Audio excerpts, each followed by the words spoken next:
Hey neighbor, it's Alan Stone. You're watching Bars and Beats. Thanks so much for tuning in. I grew up in this little town in northeastern Washington, kind of by like an hour south of the Canadian border and like half hour west of the Idaho border. I've got an older brother, an older sister, and then 2 younger sisters. So I was the youngest of 3 for a long time, and then we adopted 2 little girls when my dad was amazed.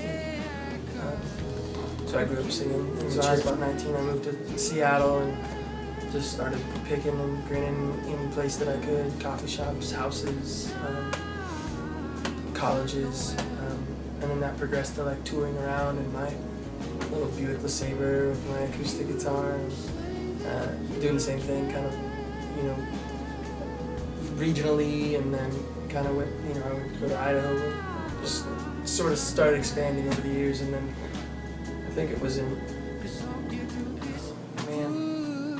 June, I think, when I was able to convince all these fellas that I'm playing with now to come out on the road with me, and you know, I've just never been up to it before, and I've always gone around and toured and played and like grown markets and tried to get more people out to shows. So how did growing up in church, I read that you grew up singing in church, how did that, tell me about that and how that kind of directed your life into music? Well, that was the only part of church I liked, and so that, it like really taught me to, I mean, when you're a pastor's kid in a really small community, you have to go to church. Like, if you don't go to church, then it's like, what, this pastor like wants us to come to church, but he's not even making his youngest son come to church. So I was forced to. I was at church, you know, 3 times a week. But we always had song. You know, we always had like worship time, and so that was the time that I was just like, okay, like, this is fun. I like this. I love singing. And I think it really just taught me how to like feel music and really enjoy the song. So it really taught me to get lost in like singing and like the endorphins that can be released through like losing yourself in singing in your own spirit. I think that's kind of where I picked up on like soul, right? And kind of caught a glimpse of like what the power you can have just through your voice, you know, right? By losing yourself within yourself, kind of. And so, you know, when I was about 15 or 16, somebody gave me Inner Visions by Stevie Wonder, and that was just like, okay, this is what I want to sound like. This is what I want. This is the music that moves me.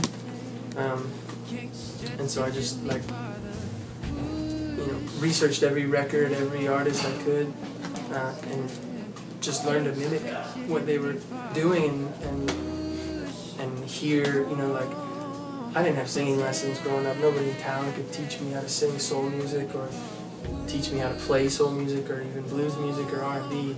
You know, my town was full of like chewing tobacco and like NRA. And so I just mimicked the records that I heard, and that's how kind of I learned to sing, was trying to sing like Stevie does on his records. 1970s to me were like the best years for music, I think, as far as what the music stood for, culturally, how the music influenced the people, you know, with the civil rights movement, and obviously the civil rights movement was in the 60s, but music was still had a grip on what people did and how people lived their life and what they picketed against or what they, you know, went out and voted for. I think music still had a real strong influence in that, and that's gone now. You know, culturally now, music is, because record labels, in my opinion, aren't able to make as much money as they used to. They're scrambling for the hits at all times, and the machine still has the grip on what is promoted to the people mostly. And so, you know, bands like Creedence Clearwater Revival, who had things to say and messages to bring in their time. But what's it like, obviously, when you're starting out and you're playing in your coffee shops or small venues or whatnot, nobody really knows your song. What's it like touring now, having people know your songs and singing them back to you as you're singing? And it's flattering. You know, it's stuff really you've written. Flattering. Yeah, extremely flattering. It's like, yeah, I don't know any other word I'm very grateful. And what's your personal favorite songs? I'm sure the fans all have their favorite. My personal favorite is Unaware. That high note you hit, especially in the YouTube video, phenomenal. What's your favorite song to play for all the fans you have? Well, I think the favorite song I've ever written is Contact High. I like that one. I think it's really, I wrote that song about my struggle. Like, you came in here and I was on my phone, you see it? I wrote that song about, like, my problem with being distracted by this stupid thing and not taking the time to be present with people.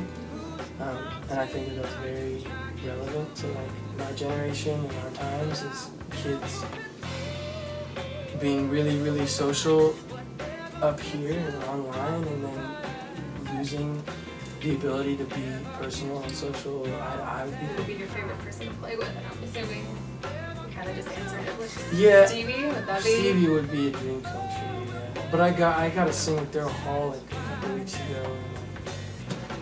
And I did this live from Daryl's house episode. I saw that.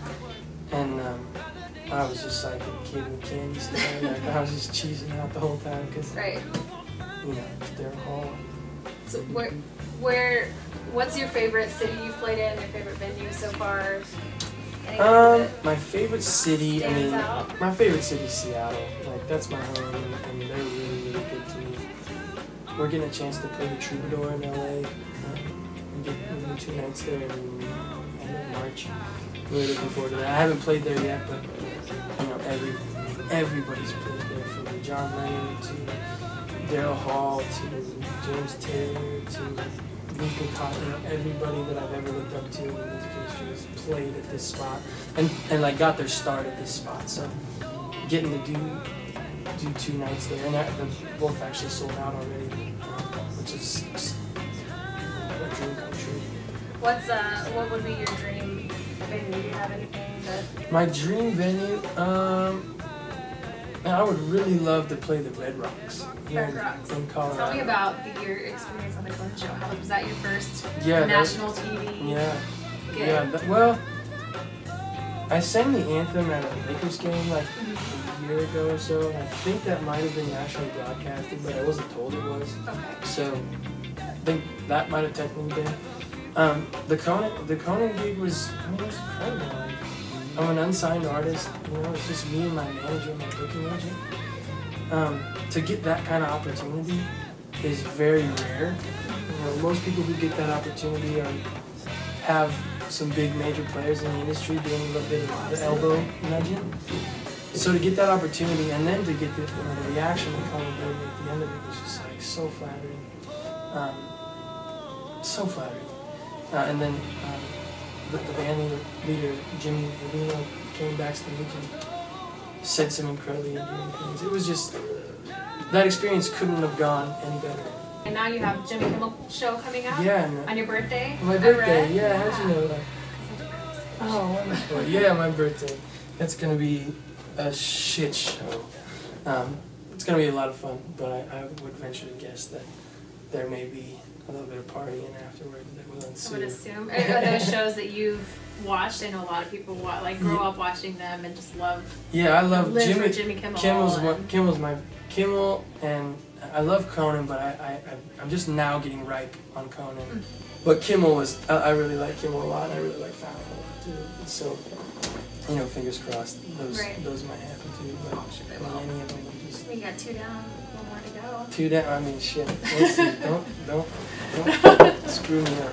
Something for your fans. Tell us something that your fans do not know. When I was between the ages of 5 and 9, I think, I broke 10 bones. My family called me Captain Crunch. I broke my arm one time when I think I was 7. Broke like both the bones in it. It was like basically a compound fracture. Had my cast on for like 3 months, and a week later I was playing tag in my dad's church's basement, jumping over chairs and fell again, broke the same arm like an inch away from where it was. So what would you say to someone, I mean even your fan or someone who's pursuing music as a career, what do you have to say to them? If it's not what you have to do, don't do it. like music is my safe zone. Like singing, you know, is my therapy, and so just pursuing it for a career was natural to me because I have to do it. Now granted, like have to do it is very relative. Like, I could survive the rest of my life if I lost my voice, you know, but it would be very dark for me. You have to know, like in here, that it's what you want to do, and that has to be the only thing that's telling you.